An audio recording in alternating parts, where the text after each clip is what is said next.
सार्वजनिक सुरक्षा पुलिस तय नहीं करती। सुनने में ये एक बहुत बहुत बड़ा दावा लगता है ना? तो फिर इसे कौन तय करता है? क्या हो अगर इसका जवाब हमारी रसोई में छिपा हो सकता है?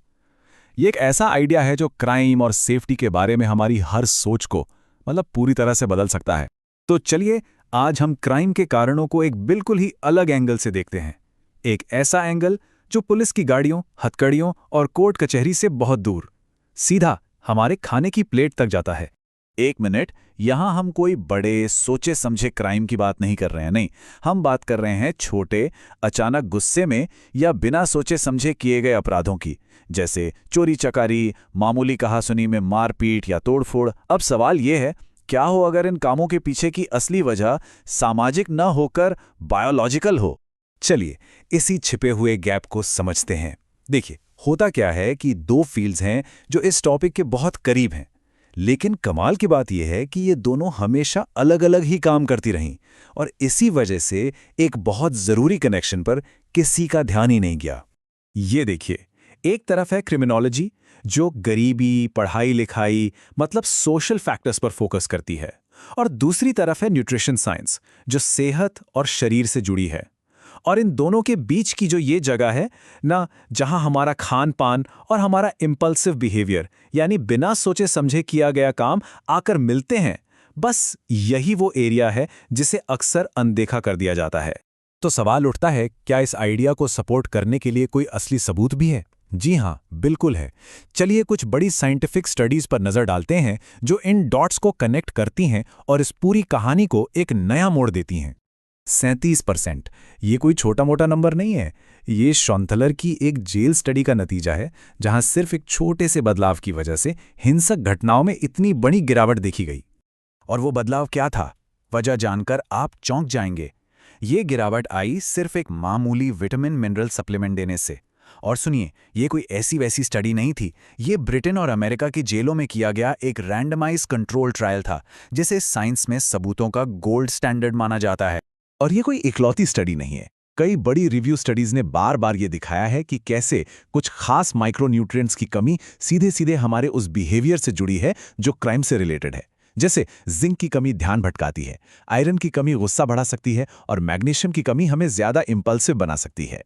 ये सिर्फ थ्योरी नहीं है, हमारे पास इसका मेजरेबल डेटा है जिसे नापा जा सकता है।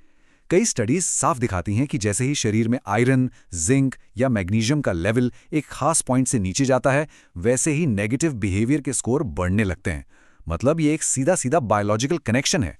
तो ठीक है, ये कनेक्शन तो है, पर सवाल ये है कि आखिर दिमाग में ये काम कैसे करता है।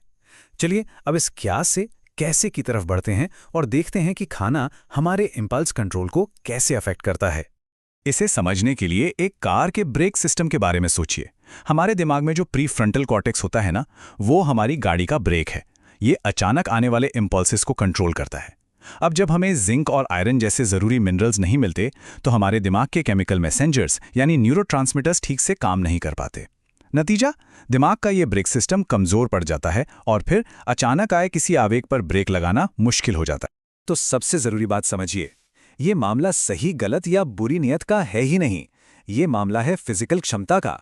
प्रॉब्लम अपराध करने की इच्छा नहीं है, प्रॉब्लम है उस आवेग पर ब्रेक लगाने में नाकाम हो जाना। अच्छा, अगर ये सब सच है तो जरा सोचिए समाज के लिए इसके मायने कितने बड़े हैं। ये तो पूरी प्रॉब्लम को ही एक नए फ्रेम में डाल देता है। क्राइम से लड़ने के बजाय हम उसे होने से पहले ही रोक सकते हैं। ये पब्लिक सेफ्टी को देखने का एक पब्लिक हेल्थ नजरिया है। अब जरा लागत की बात करते हैं। एक तरफ है रिएक्टिव कॉस्ट, क्राइम होने के बाद का खर्चा, पुलिस, कोर्ट, जेलें, जो कि बेतहाशा महंगा है। और दूसरी तरफ है प्रोएक्टिव कॉस्ट, रोकथाम का खर्चा, जैसे स्कूल के खाने को बेहतर बनाना या खाने की चीजों में जरूरी पोषक तत्व मिलाना, जो कि बहुत बहुत कम हो सकता है। और जो समाधान है वो हैरान करने वाले रूप से आसान और सस्ते हो सकते हैं, जैसे स्कूल के लंच के स्टैंडर्ड्स को बेहतर करना, जेलों और वेलफेयर मील्स के लिए न्यूट्रिशनल गाइडलाइंस बनाना, या फिर आयरन, जिंक और मैग्नीशियम वाली सस्ती चीजों को बढ़ावा देना। इनकी लागत हर इंसान पर सालाना शायद कुछ हजार ये नहीं आए। हाँ, पर यह इतना आसान भी नहीं है। इस नए नजरिए को लागू करने में कई सोशल और पॉलिटिकल रुकावटें हैं। पहली बात, लोग क्राइम को एक मॉरल यानी नैतिक मुद्दा ही मानना चाहते हैं। फिर प्रोसेस्ड फूड इंडस्ट्री की तरफ से भी विरोध हो सकता है। पर सबसे बड़ी चुनौती है लोगों की सोच को पुलिस से हटाकर रोकथाम पर लाना। तो इस विश्लेषण के आखिर में हम आपको एक बहुत पावरफुल आइडिया के साथ छोड़ते हैं कि शायद पब्लिक सेफ्टी कोई विचारधारा या नैतिकता का सवाल है ही नहीं। शायद ये एक डिज़ाइन वेरिएबल है, एक ऐसी चीज़ जिससे हम अपने न्यूट्रिशनल माहौल को बेहतर बनाकर डिज़ाइन कर सकते हैं। ये सवाल सच में सोचने पर मजबूर करता है। क्या हम वाकई सेफ्टी को एक बिल्कुल अलग तरीके से डिज़ाइन कर सकते हैं?